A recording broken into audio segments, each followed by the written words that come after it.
Un-Bougie.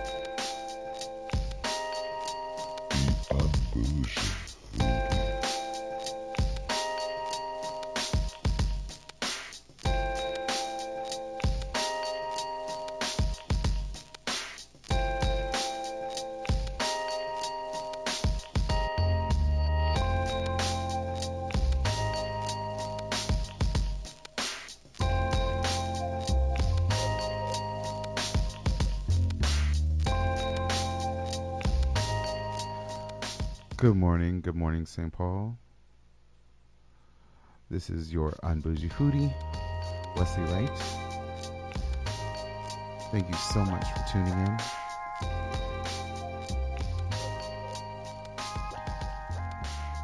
And the surrounding neighborhoods, of course.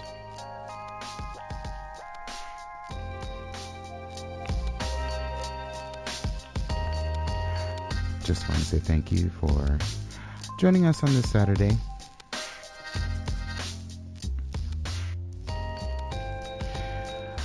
So if you're not familiar, this is a food show. And it's brought to you every Saturday at 10 a.m. right here on WEQY 104.7, the voice of the East Side. And again, your host, Wesley Wright here. Again, just want to thank you for taking the time out to, this past week has been a very giving week, if you would. Want to thank all of those that have taken the opportunity to support WEQY or any organization that you feel very strongly about. And in this case, we were hoping that you would also donate or give in support of your local community radio station, which is WEQY. If you haven't, you still have an opportunity to do that. I know that Give to the Max Day was on the 16th, but you still have an opportunity to support your community radio station, and we encourage you to do that. You could simply go to weqy.org and look for the information regarding supporting to support the radio station. But starting the show, please know that you are able to follow me as the Un-Bougie Foodie on Facebook, as well as on Twitter. Facebook is the Un-Bougie Foodie. On Twitter, it is at Un-Bougie Foodie, and on Instagram, it is _Un-Bougie Foodie. Now, mind you can find all of that information too on my website. If you visit theunbougiefoodie.com, you will find articles, submissions, as well as recorded live episodes. So you could always get caught up, on episodes that maybe you've missed in the past and you're interested in hearing. Today's show is going to be, I had a really great experience at a restaurant last night, and it was a new cuisine for me, and I wanted to share that with you. It's on the northeast side of the cities. Specifically, the address is 2851 Central Avenue Northeast. That's Minneapolis, Minnesota, 55418. And the restaurant that I'm talking about is Chimborazo. If you have never been to Chimborazo, please make sure you get a chance to go, because it is a wonderful place. Literally, this place, it's cozy, it's homey, and I say crowded in the sense that crowded because there are a lot of people. It's very popular, and the food, the quality is really, really great. So that will, that right there should tell you, okay, if it's a popular place. And I know that sounds wrong, and not even wrong, but I get really good vibes when I see an individual of that culture really enjoying their food, or the food or the cuisine of a restaurant. And it just seemed like I was surrounded by folks that really appreciated the cuisine, or that were from Ecuador or some Latin country. That, man, I'm seeing people order 2 and 3. They have a dish on a familiar dish, ceviche, their own spin on ceviche, on the menu. And I don't know who the couple is, so I'm just going to say that they ordered 3 bowls of ceviche, one for each of them, and then the boyfriend, husband, whoever, he ordered one for himself, another one for himself, which there's nothing wrong with that. But these ceviche, the presentation, and they're large, and it's enough for, I'd say it's enough for maybe 2 people, one. And if you really are just feeling for ceviche or just going in for an appetizer, definitely you could have one just by yourself. And these are not baby prawns or small little shrimp. These, I will have pictures available for you, so that you'll be able to check out on the unbougiefoodie.com, in the gallery. But just the size of the ceviche itself, and then the size of the, like the shrimp that they put in. I love the fact that, the ingredients are they're not pre-prepared. They're like hand chopped. It's house made. You could see that, you tell a lot by the by the way that a vegetable is actually cut, that it's either really cut within the restaurant. It's not something that they've had in a bag prepared, and just simply jumped and mixed in with some other ingredients. No, this is some authentic, from they've described authentic Ecuadorian cuisine.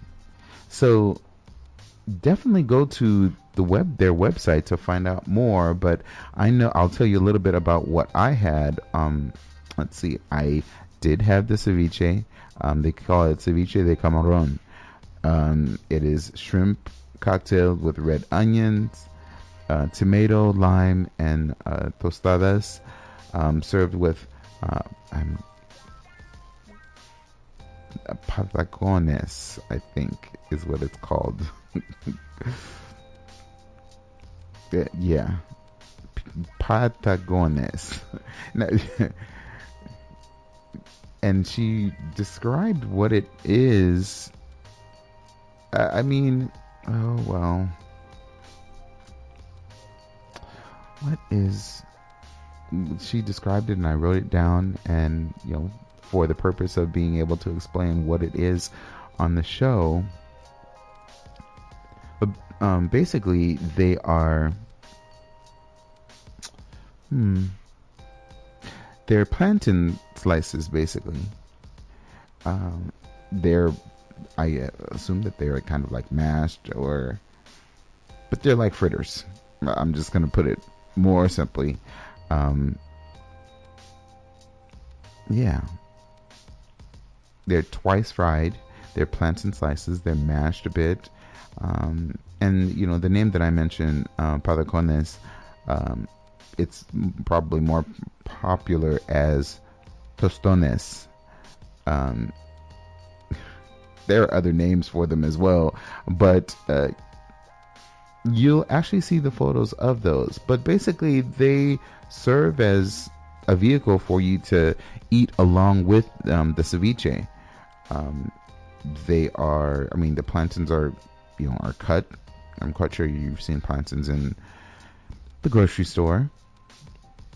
They look like bananas, really oversized bananas, very dark, and very green. Some of them are yellow, and have more of a much thicker skin than that of, or outer peel, I should say, of a banana. But you are able to, I know for my parents, or folks that are from Belize or from other areas of Central America too, they are able to fry those up in a way that folks talk, Belizeans say plantain, um, other cultures, plátanos, plantains. Um, but these items are placed in the ceviche itself, and like I said, it acts like a vehicle, so that you're almost like a cracker, almost like a cracker, really, because they're that deep fried. So they are, like I mentioned, they are thickly cut, they are mashed down, not to like totally flatten them, but mashed enough to so that they are more flat, more round, or oblong, if you would.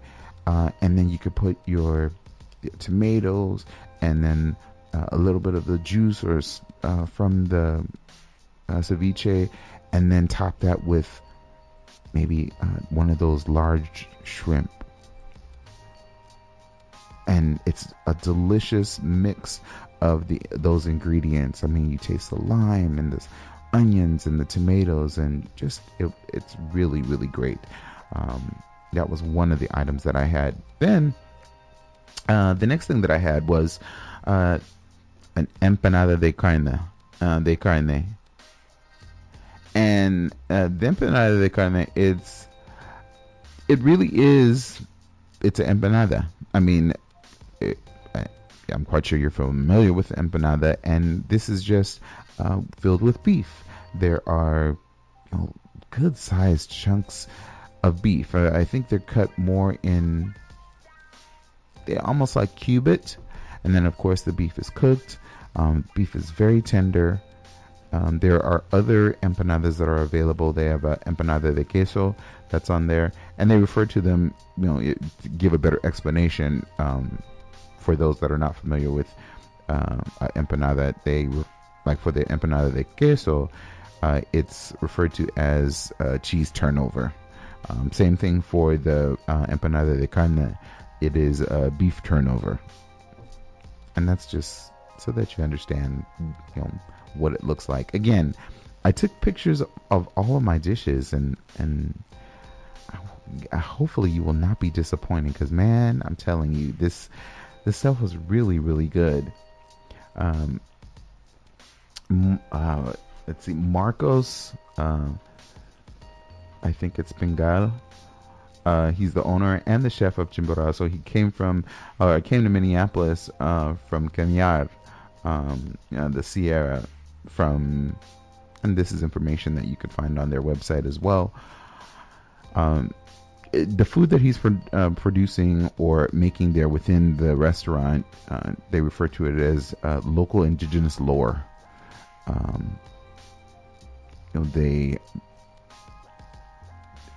It's representative. The food is representative of the area that he was raised or born, and so he's bringing all that spirit and, if you would, love, into a great dining experience. Chimborazo, once again, they are located at 2851 Central Avenue Northeast. Again, it's a small restaurant. But it's really warm, it's welcoming, and I mean, you really have a sense of having traditional Ecuadorian cuisine. They serve a lot of hearty dishes that are familiar to Ecuadorian families, and that's why I went there, and I just felt at ease seeing so many different people of different cultures, but then also those that, they're speaking Spanish, or those that are of Latin descent, and just so many others, really enjoying the meal itself. And the great thing about Chimborazo is that aside from having a lunch and dinner menu, they have a brunch menu as well. So they serve some really great brunch items. At breakfast is served from 8 to 2 p.m.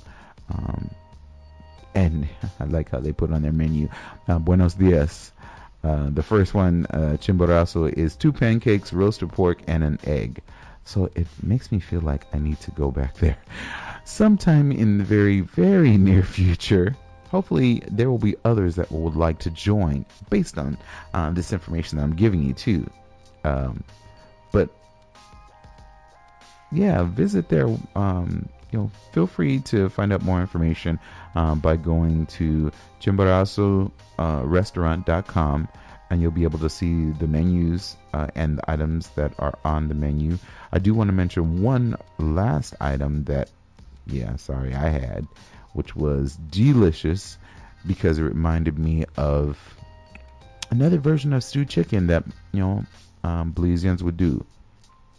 And that is on they have a menu section called Plato Fuerte. And specifically the dish called Seco de Pollo.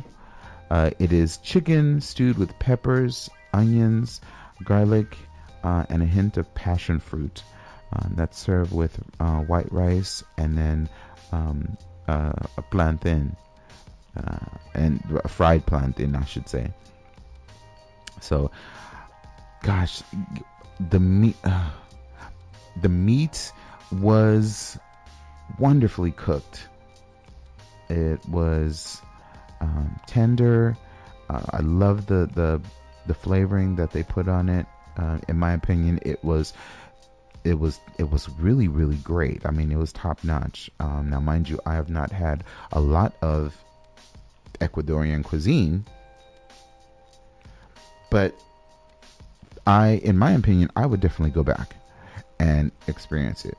I did notice some other restaurants that were along the way, on Central, but this one, Chimborazo, I heard so much about, and I was just really excited about going. And I didn't have anybody to go with me last night, but hey,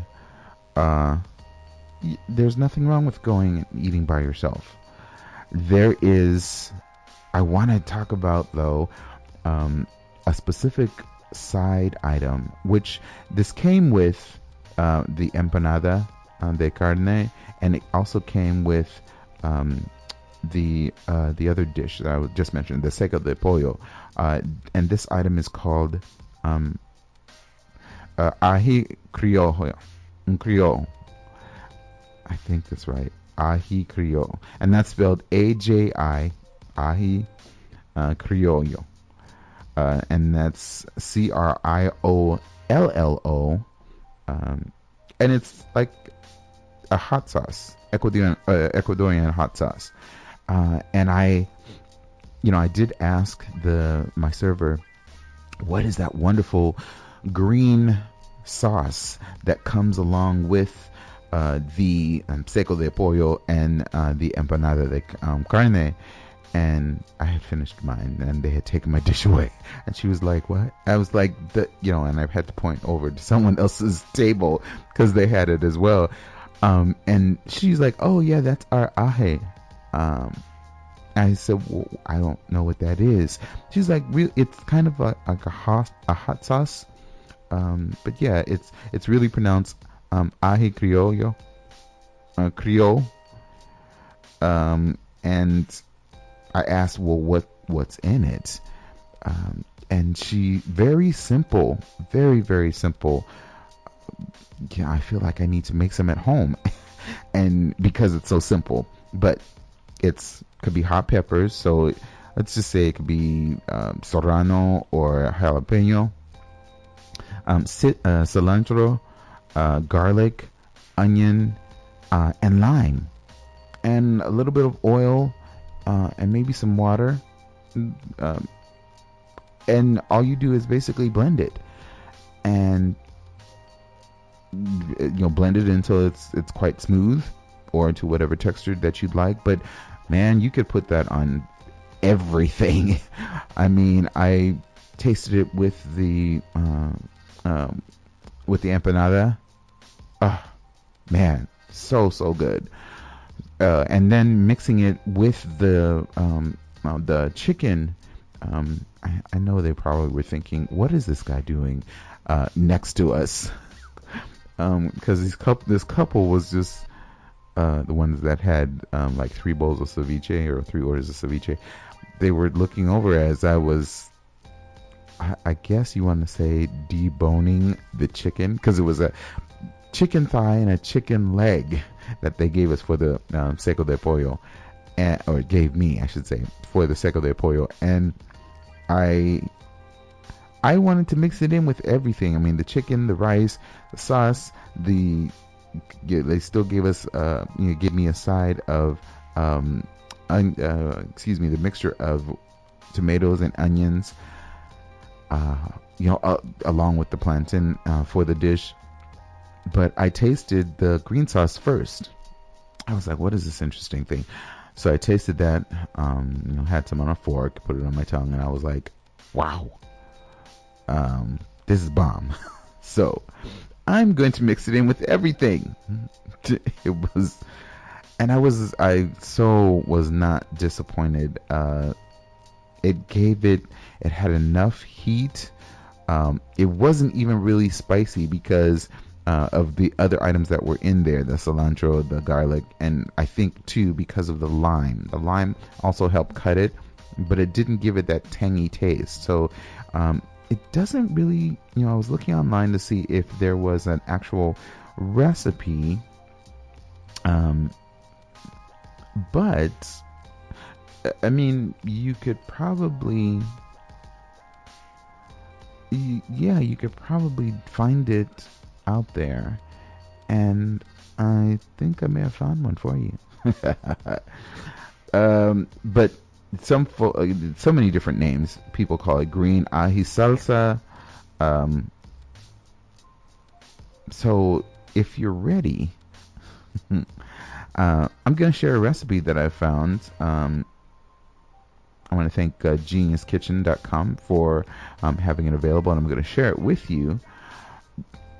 And it gives you some ideas of a number of things that you could put it on. I mean, potatoes and definitely empanadas, but gosh, on eggs, on chicken. Can you imagine this on like some fish? I'm thinking of all the things from the time that I had it last night. I was thinking of all the things that I could put this on, and yeah, even now, even as I'm talking to you all and sharing it with you, I'm thinking of what else can I put this on? A nice a salmon steak, or maybe a whitefish. Yeah, I have so many ideas right now that I feel like I need to go to the grocery store and go get these items. So let me share with you the recipe that is also available on geniuskitchen.com. First, let's talk about the ingredients. And like I mentioned, very simple. They have, I think, 1 or 2 items that may have been added, but we'll talk about those when we get to them. It starts off by saying it's a yield, in this case, of 3/4 cup. So you really don't need a lot, especially if you are, maybe for yourself, or you're doing one specific dish and you just want to have that available for that dish. And it takes a very short space of time to prepare, like about 10 to 15 minutes. So, this is something that you could probably even have available, put in your refrigerator and maybe make out enough of it. Anyway, for this 3/4 cup, the ingredients are 1 large bunch of cilantro, 3 to 4 green onions, 1 lime, 1 tablespoon of vinegar, 1 small green chili pepper such as jalapeno or serrano. And if you're not familiar with serrano, jalapenos are you're familiar with. They're larger, they're green, and deep green that you could see at local grocery store. Your serranos are almost the same color, just a little bit thinner, but they pack heat. So you could, depending upon your spice level, definitely add that. Uh, you, you may want to even add a little bit more than just one. But again, you have to determine what your spice level is. It says 1 small green chili pepper, and they used jalapeno as an example, or serrano. The serrano is, if you're not familiar, it's spelled Serrano. And you can find it nearby your the jalapenos. Normally it's jalapenos, serrano, and then habaneros are nearby, and possibly some Thai chilies. Right in that, if you're looking for different chilies and people are like, okay, where's the serrano? Yeah, just look right next to the jalapenos. It kind of tells you a lot that I go to the grocery store if I know specifically that it's normally between the jalapenos and the habaneros. So yeah, just look for it in that area. It's by the chilies. Don't worry, you'll find it. Next is 4 tablespoons of olive oil or 4 tablespoons of vegetable oil. I want to say olive oil. It's going to give it that light flavor. I mean, vegetable oil is great too, but olive oil, it's lighter. It helps take on the more of the flavor of the items that it's blended in. Not that vegetable oil. I mean, maybe if you want to use canola oil, maybe not. I like olive oil. You could try extra virgin as well, but just olive oil in general. And then lastly, you're going to salt to taste. So first, the directions. Moving on to the directions, not first. Directions, you're going to wash your cilantro and then dry them thoroughly. That's an important step because you don't want it, even though you're mixing you're making a sauce, you don't want your cilantro to be kind of mushy, if you would. And plus you also want to get, at times there might be leaves within the bunches that may have gotten a little bit bunched up a bit, and so they look kind of bad. Really, no, they haven't gotten enough air to them, so they're smashed up against other leaves or the stalk or whatever. Anyway, just wash your cilantro and then dry them thoroughly. And drying them is just, taking a paper towel and patting, making sure that you get enough of the moisture off. You're not trying to really dry them, because that's not the purpose, because you're going to be blending them up together. But after you do that, you're going to then separate the leaves from the stems and then place the leaves in a food processor or a blender. They're saying discarding the stems, but maybe you want to save those stems, possibly, if you're going to make and you can't save it for long, so maybe a day or two. But the stems or the stalk themselves, it makes a great, it adds a flavor to a broth. Or maybe a soup that you're planning to make. So if in the next 1 or 2 days after you do this and you still have those stems available, you could definitely use that stalk from the cilantro to add again that flavor, and just throw in some few stalk pieces or stem pieces.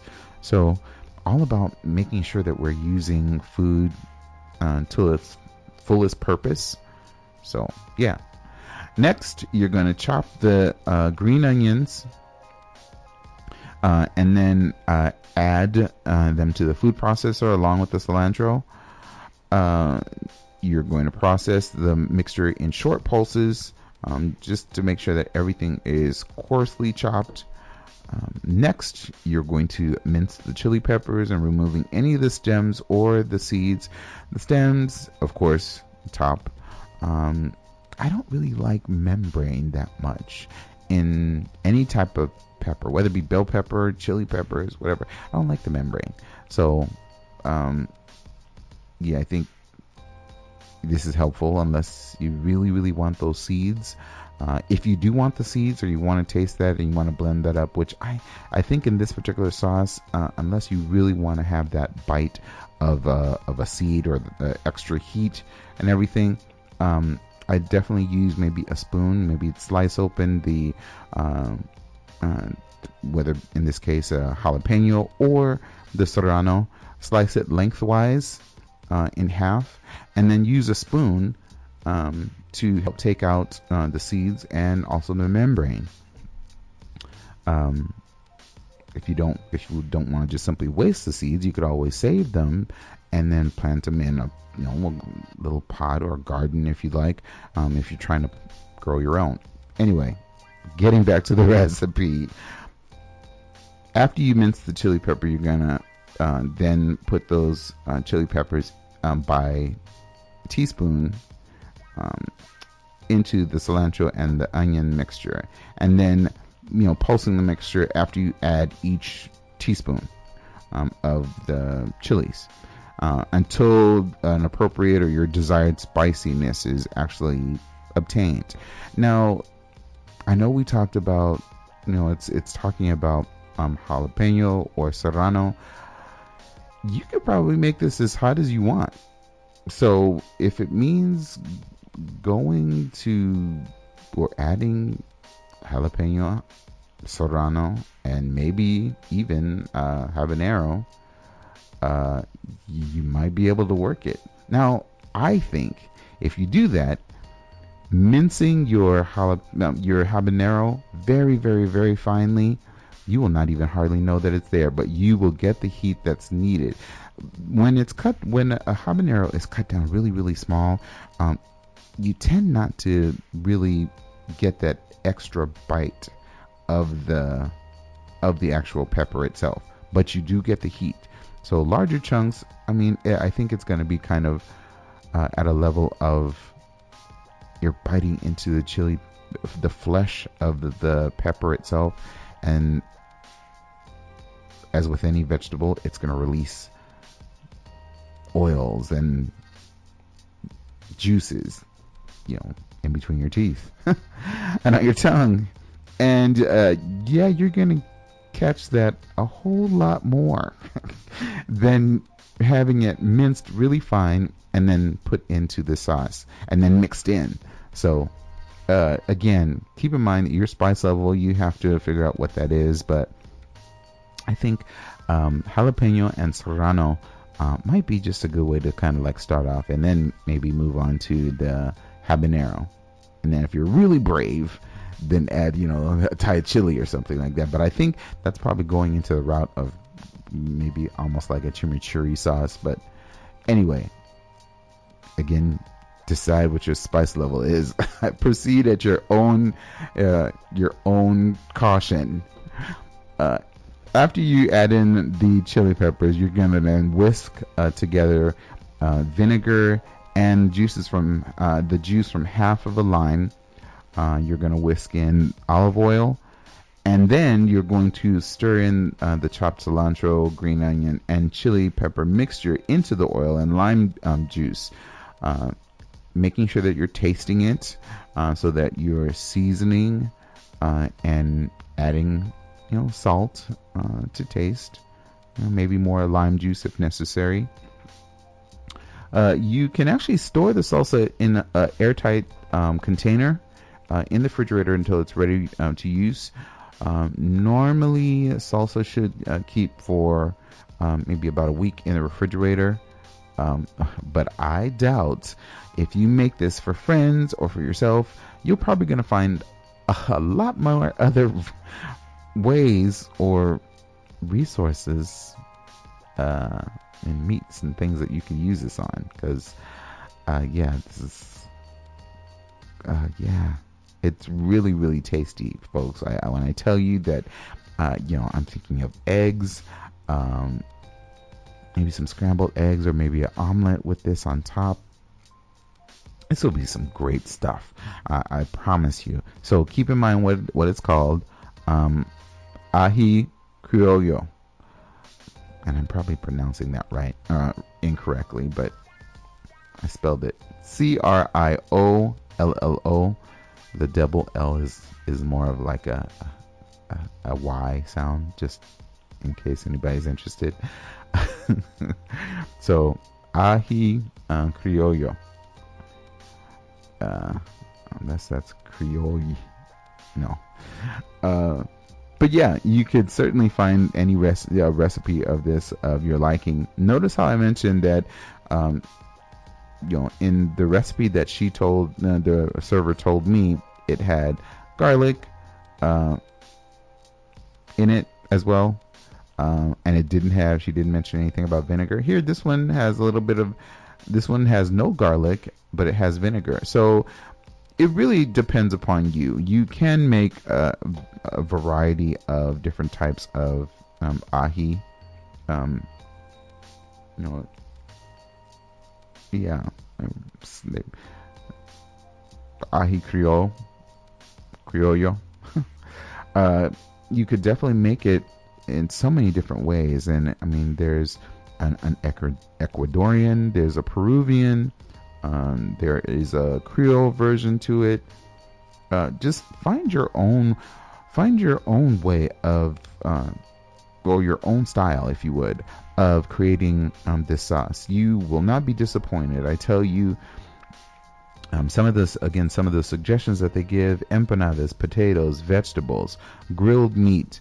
Again, it's very much like a chimichurri sauce, but yeah, it's not. It doesn't have extra heat, and you'll really enjoy it. You really, really will. Um, just you could add garlic. I think the reason why they did that on this particular recipe is because they wanted to have a mild onion sauce rather than garlic, because some folks may not like the garlic sauce so much, but I like garlic. I'm all about garlic, man. Yeah, that's just me. I can't help it. Anyway, it's great South American food, and I have to say that, once again, Chimborazo restaurant, once again located at 2851 Central Avenue Northeast, Minneapolis, Minnesota 55418. Check them out. Visit. Feel free to find out more information on their website, which is on chimborazorestaurant.com. You could see their lunch menu, dinner menu, brunch menu. I tell you, that brunch menu, I have a friend at work that is constantly telling me about the brunch menu, and that she'll take her family there on, especially on a Sunday or maybe even Saturday if they have time, and they will just enjoy the different types of dishes that are there. I mean, gosh, I told you about the Chimborazo one, the first one. Was that 2 pancakes, roasted pork, and an egg. There's one that's tortilla de puerco, which is 3 egg omelet filled with roasted pork, sweet plantains.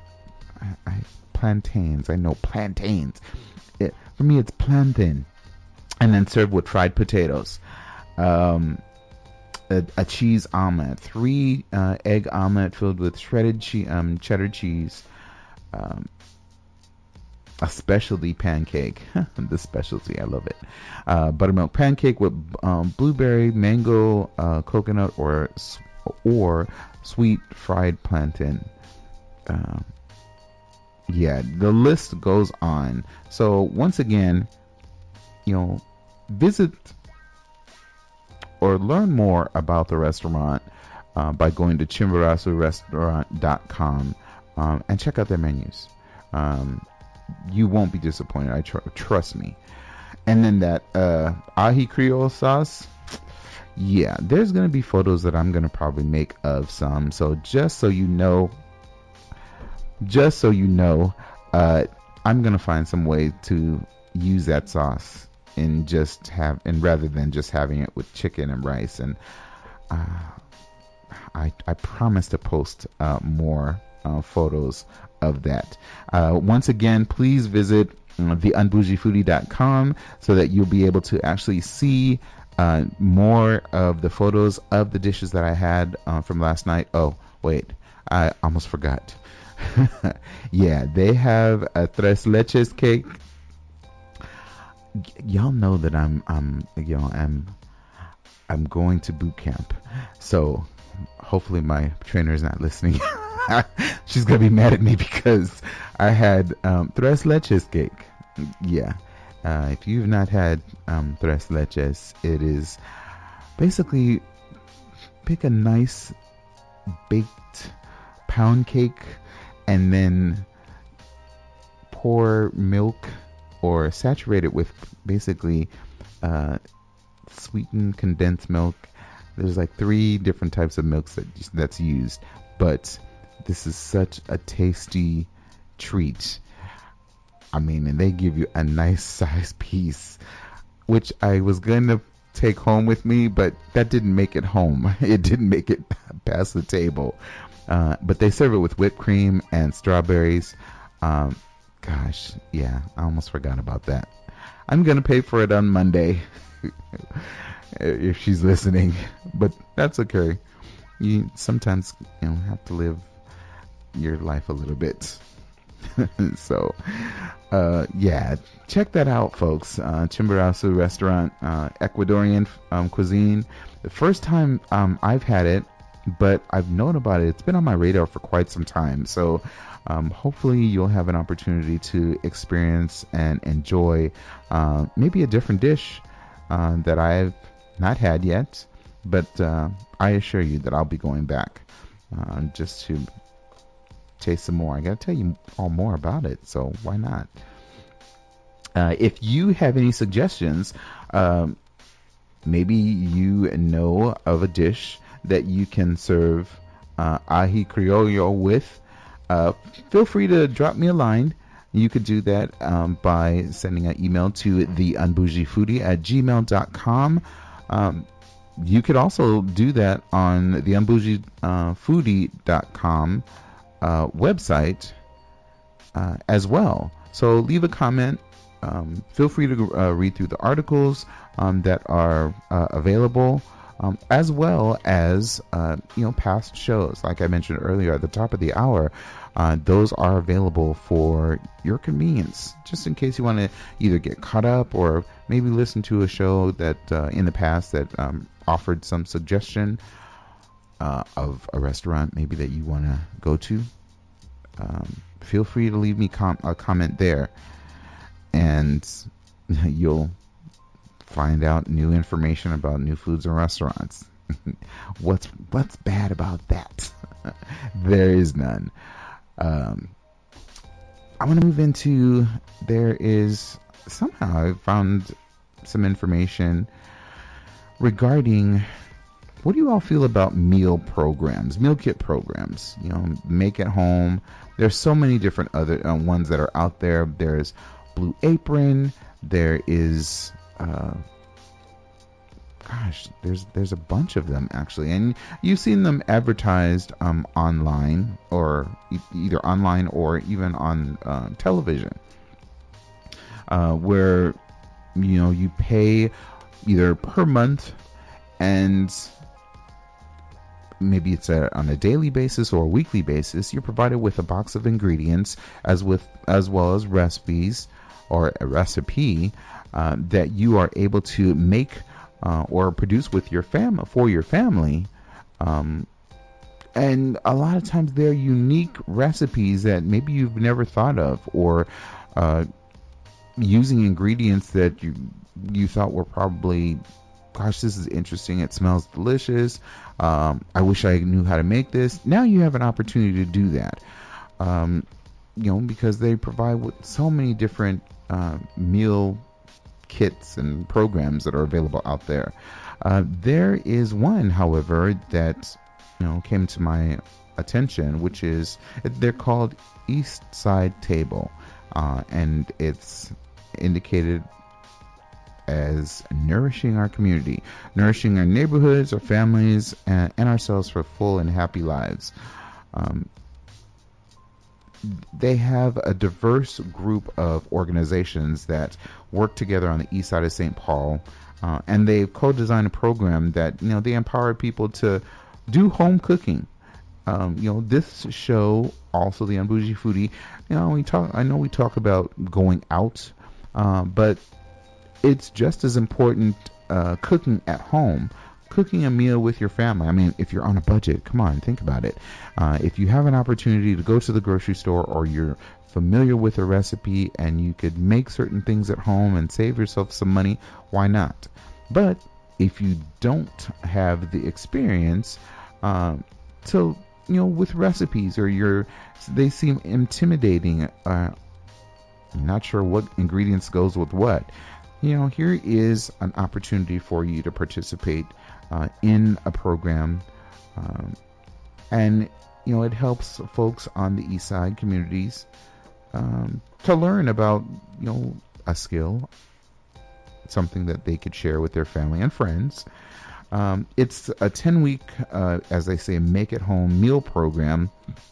It's starting, I believe it's already started in fall 2020, but it's something that you can certainly find out more information on and look into, so that you can maybe begin the next program for yourself. But there are community events that are associated with it, as well as tastings, cooking demos, and multi-language websites and resources that you could actually use. The partners that have come together to provide this for the Eastside communities, they're hoping to actually lower the barrier in eating healthier at home. It's not always that you have to go out to do that. And it's funny because when you look at your health numbers and compare them with your friends, neighbors, whatever. Anyway, they're wondering, they see you probably as, wow, you cook a lot at home. Your numbers are different. Maybe the things that they purchase, more packaged items, that really does actually make a difference. And again, I'm speaking from personal experience, only because I do like to cook. Even though this show is about finding new restaurants or new places to eat within your communities, still I enjoy cooking at home. I want to say, I would love to say that I enjoy baking too, but I don't do it that much because I don't think I'm a very good pastry person. But savory dishes, or items that really have us eating on more vegetables and making things at home, is what captures my attention, and what I want to share with you as well. And also what this program, Eastside Table, is trying to do. Or they're being successful, actually. They are collaboratively designing and implementing a program that helps focus on improving health and well-being through food and access within the communities on the on St. Paul's East Side. There are a number of,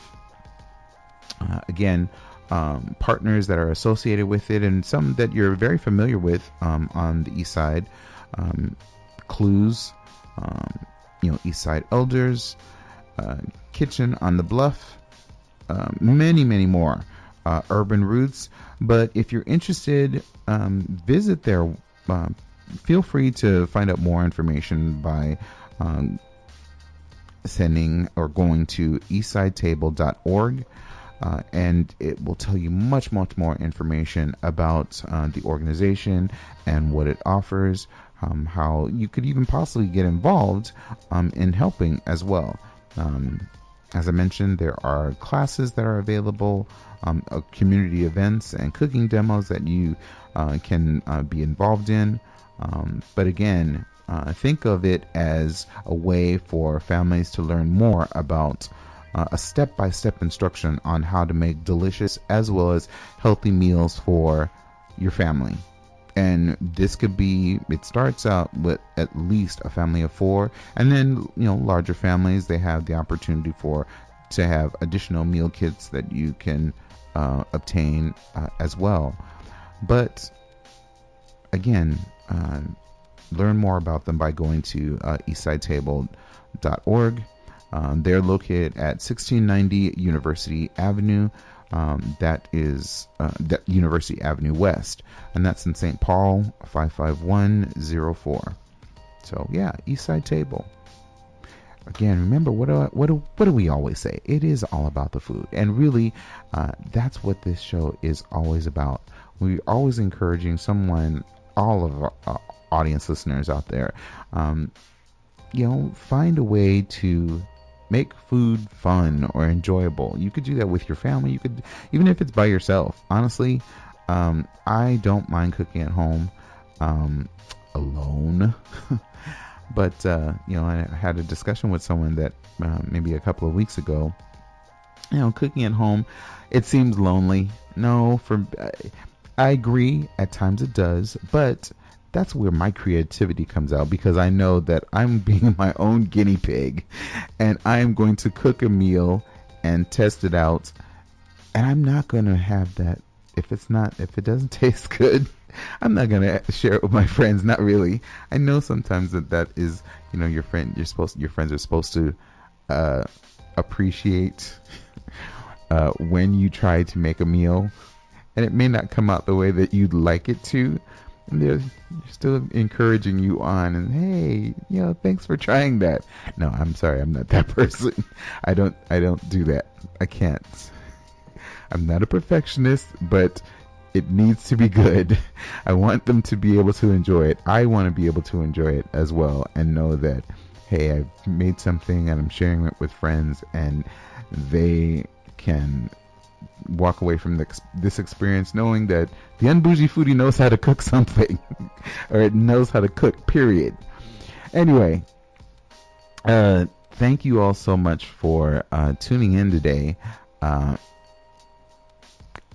As I've been saying throughout through our conversation, and you taking the time to listen, you can always follow me on Facebook, on Instagram. Facebook is the Un-Bougie Foodie. Instagram is _Un-Bougie Foodie. Twitter, remember, I don't rant. I might make a comment or something about a food, or maybe a dish, or just share something in reference to how my food day is going on Twitter, which is at Un-Bougie Foodie. But if you, again, have any suggestions, or just want to make a comment or say hi, feel free to drop me a line at theunbougiefoodie@gmail.com. Make sure that make sure you feel comfortable in visiting theunbougiefoodie.com, so that you could get caught up with articles, blog information, gallery photos of foods that I have had and shared with you. But also, there are the recordings too of the live shows that are done every Saturday at 10 a.m. Those are available for you audience listeners to get caught up. This is a friendly show, so always feel free that you have the opportunity to either call in, have a conversation, make suggestions. Please feel free to do that. I'm here every Saturday, again at 10 a.m. If ever we have a conversation and that you would like to actually voice your opinion and so forth online or on air, you could always give us a call here at the radio station, which is 651-200-3479. Next week, I think, everyone's going to be partaking in the bird of the tryptophan. Okay, turkey. We're going to hear about different types of, dishes that you probably have had. I want to hear about these unique dishes that you have had for your Thanksgiving feast. So keep that in mind when you join me next week again at 10 a.m. on Saturday, because, the holiday is on Thursday and Friday. People are going to be enjoying all that time. Be prepared on Saturday. You could call in or leave a comment or a message, if you would, on the subject. What unique food did you have over the Thanksgiving holiday or for your Thanksgiving feast? Until next time, folks, thank you so much for tuning in. I want to always, as I always end every show, I want to encourage you never to let anyone tell you what type of foodie to be, because really, it is all about the food.